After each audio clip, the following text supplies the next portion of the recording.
I wake up in the morning, I'm the first one up usually, and I brew the first cup of coffee.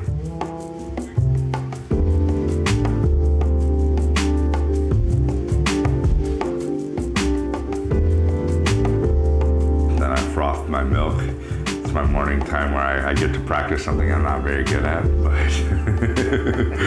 it's been a fun learning process. I like to geek out on things and learn. The idea that the very first thing that you do in the morning is something that you've kind of been working on, and trying to get better at, and every single day you're trying to get better at it.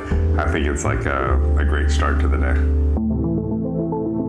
When you're talking about building a dish and building a flavor profile, a lot of those things kind of equate with that first cup of coffee for me, because number one, the ingredients need to be correct. Number two, that cup of coffee needs to have the correct sort of balance that I'm looking for. Working with the La Colombe team, they did an amazing job being able to extract, all of my feelings and my thoughts on coffee.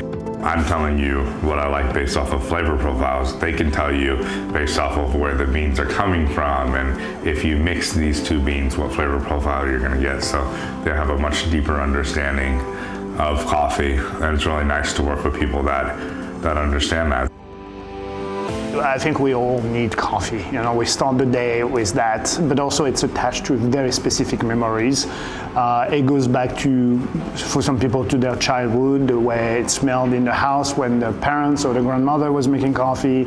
And it's also something that everyone customizes at some point. You're going to put sugar or cream or nothing at all, or you want it to be done in certain ways, a pour over, a V60, espresso. So there is a high level of customization that goes into coffee.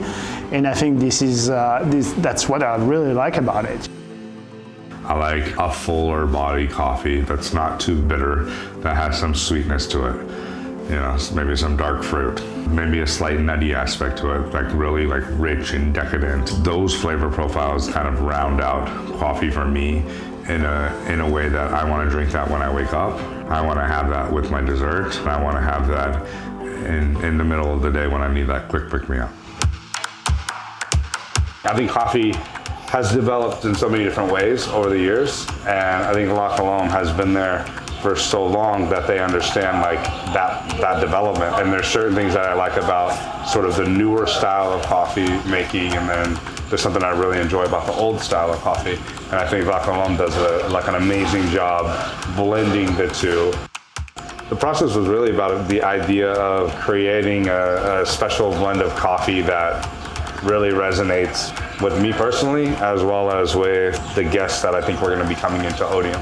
What we came up with, it was right on the nose for me. This is going to be interesting enough for the person that dives deep into single origin coffees sourced from all over the world, but also something that's going to stand up in somebody that's like a traditionalist in coffee, kind of that old school mentality. Like it's going to translate to both of those people. I think it hits it,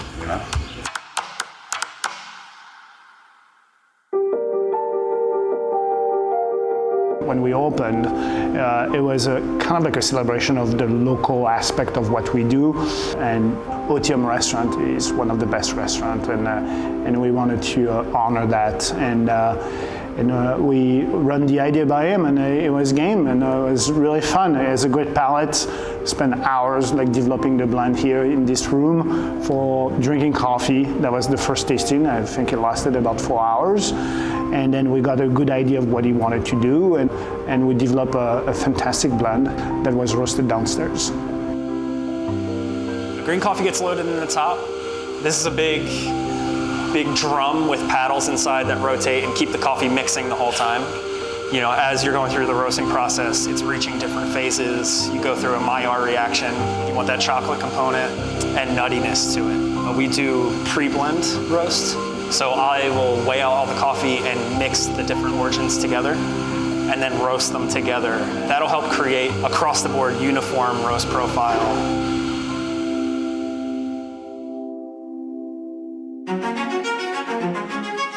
I think what's so great about the Sonder blend is just balance. When I create a dish, I want that dish to be balanced. I want there to be acidity in there. I want there to be textures in there. The overall experience is very, very thought out, and I think the flavor profile is the same way. It needs to have body and it needs to have flavor that's going to stand up to a decadent dessert.